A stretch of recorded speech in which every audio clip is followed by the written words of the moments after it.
क्या कभी ऐसा लगा है कि आजकल की उपासना में कुछ तो कमी है? खैर, 20वीं सदी के एक बहुत ही जाने-माने लेखक थे, A.W. टोजर, और उन्हें भी बिल्कुल ऐसा ही लगता था।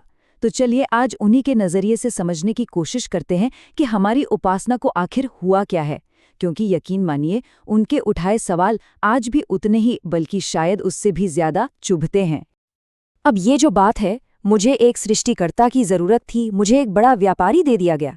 ये बात किसी पादरी ने नहीं बल्कि एक दार्शनिक जॉन पॉल सार्त्र ने कही थी।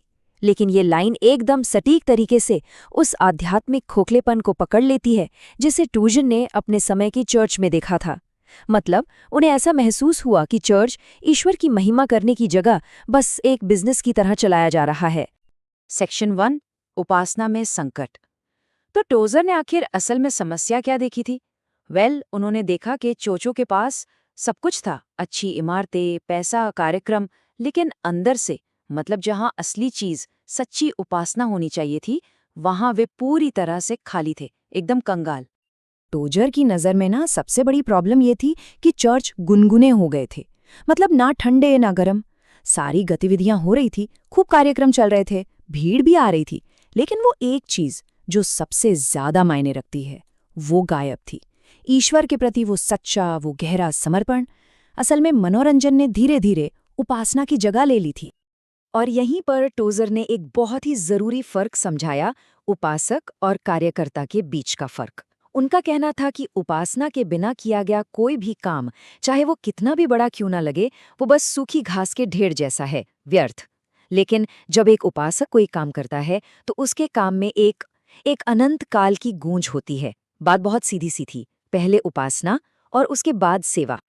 वाह, हम मनोरंजन के क्षेत्र में है, बस थिएटरों से थोड़ा पीछे चल रहे हैं। ये बहुत बहुत तीखी टिप्पणी है। टोजर का मानना था कि चर्च की ज्यादातर गतिविधियां बस एक शौकिया शो बन के रह गई हैं। वो लोगों को ईश्वर से जोड़ने में पूरी तरह से नाकाम हो रही हैं और बस थिएटर का एक सस्ता, एक घटिया विकल्प बनकर रह गई हैं। सेक्शन 2, अस्तित्व का कारण।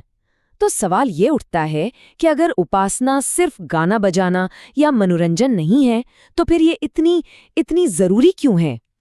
टोजर के हिसाब से उपासना कोई रविवार को की जाने वाली एक्टिविटी नहीं है। नहीं, ये तो हमारे होने का, हमारे वजूद का मूल कारण है। और ये जो लाइन है ना, ये टोजर के पूरे संदेश का सार है। उनका कहना था कि यीशु का जन्म, उनकी मृत्यु और उनका जी उठना, इसका अंतिम लक्ष्य सिर्फ हमारे पापों को माफ करना नहीं था। इसका असली मकसद था हम विद्रोहियों को फिर से उपासक बनाना। मतलब हमें बचाया ही इसलिए गया है ताकि हम वापस वो बन सके जिसके लिए हमें बनाया गया था, एक सच्चा उपासक।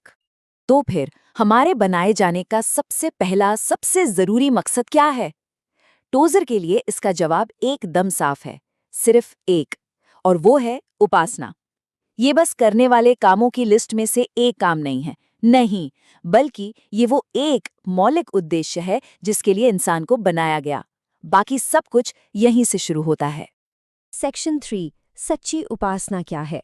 ठीक है, तो हम इतनी देर से उपासना उपासना कर रहे हैं, पर इसका असली मतलब क्या है? टोजर के लिए सच्ची उपासना उस चीज से बहुत बहुत अलग थी जिसे लोग अक्सर उपासना समझ लेते हैं। टोजन इसे ऐसे समझाते हैं, उस प्राचीन रहस्य की उपस्थिति में एक प्रशंसनीय भय, चकित कर देने वाला आश्चर्य और अभिभूत कर देने वाला प्रेम। ये कितनी काव्यात्मक परिभाषा है ना? यहाँ ध्यान देने वाली बात यह है कि ये कुछ करने के बारे में नहीं है, ये महसूस करने के बारे में है, ये अनुभव करने के बारे में है, एक बहुत ही गहरा, एक आंतरिक अनुभव। और ये बताने के साथ कि सच्ची उपासना क्या है, टोजर ने ये भी साफ किया कि उपासना क्या नहीं है। उन्होंने 4 तरह की उपासना को पूरी तरह से खारिज कर दिया। पहली, केन की उपासना, मतलब बिना प्रायश्चित के। दूसरी, सामरी उपासना, जहां हम सच के कुछ हिस्सों को तो मान लेते हैं और कुछ को अपनी मर्जी से छोड़ देते हैं। फिर मूर्ति पूजक उपासना और प्रकृति उपासना। ये सब दिखाता है कि सच्ची उपासना का रास्ता कितना संकरा है और भटकना कितना आसान। और ये बात बहुत जरूरी है, सच्ची उपासना सिर्फ एक अच्छी फीलिंग, एक अच्छा एहसास नहीं है। नहीं, ये ईश्वर की असली स्वरूप के प्रति हमारी एक प्रतिक्रिया है, एक रिस्पॉन्स है। हमें ये जानना ही होगा कि हम आखिर किसकी उपासना कर रहे हैं। और यहीं पर टोजर एक बहुत ही गहरे विरोधाभास की बात करते हैं। वो कहते हैं कि ईश्वर की प्रकृति दोहरी है। एक तरफ वो भस्म करने वाली आग हैं, महिमा के राजा हैं, मतलब उनसे डर लगना स्वाभाविक है। और दूसरी तरफ उन्होंने एक दास का रूप लिया, खुद को विनम्र किया। वो आश्चर्यजनक रूप से विनम्र हैं। टोजर के मुताबिक सच्ची उपासना इन दोनों सच्चाइयों को एक साथ अपनाती है। सेक्शन 4 उपासना का जीवन। चलिए अब मुद्दे की बात करते हैं। इस सब का हमारी रोजमर्रा की जिंदगी से क्या लेना देना है? क्योंकि टोजर के लिए उपासना सिर्फ चर्च की 4 दीवारी के अंदर की बात बिल्कुल नहीं थी। ये जीने का एक तरीका था। तो सवाल ये है, क्या उपासना सिर्फ रविवार को चर्च की इमारत के अंदर करने के लिए है? ये सवाल सीधा हमारी उस आदत पर चोट करता है जहां हम अपनी आध्यात्मिक जिंदगी और अपनी रोज की जिंदगी को अलग-अलग डिब्बों में बंद करके रखते हैं। टोजर के लिए ऐसा कोई बंटवारा था ही नहीं। उनका मानना था कि अगर उपासना सोमवार को ऑफिस में या फैक्ट्री में या क्लासरूम में या फिर घर के कामकाज में मौजूद नहीं है, तो फिर रविवार को उसके असली होने की उम्मीद करना ही बेकार है। हमारा ऑफिस, हमारी फैक्ट्री, हमारा घर, यहाँ तक कि हमारे विचार, ये सब उपासना का पवित्र स्थान बन सकते हैं। हमारा पूरा जीवन। कोई भी उपासना ईश्वर को पूरी तरह से प्रसन्न नहीं करती जब तक कि मुझ में ऐसा कुछ भी ना हो जो ईश्वर को अप्रसन्न करे। ये बहुत बहुत बड़ी बात है। इसका सीधा मतलब है कि उपासना पूरी होनी चाहिए, टोटल। इसमें हमारा पूरा जीवन, हमारा हर एक काम शामिल है। ये सिर्फ रविवार के 1 घंटे की एक्टिविटी नहीं है, बल्कि ये 24 घंटे का समर्पण है। तो आखिर में हम इसी एक सवाल पर आकर रुकते हैं। अगर हमारा सबसे बड़ा, सबसे ऊंचा मकसद एक उपासक बनना है, तो ये एक सच्चाई हमारी बाकी हर चीज को कैसे बदल देती है?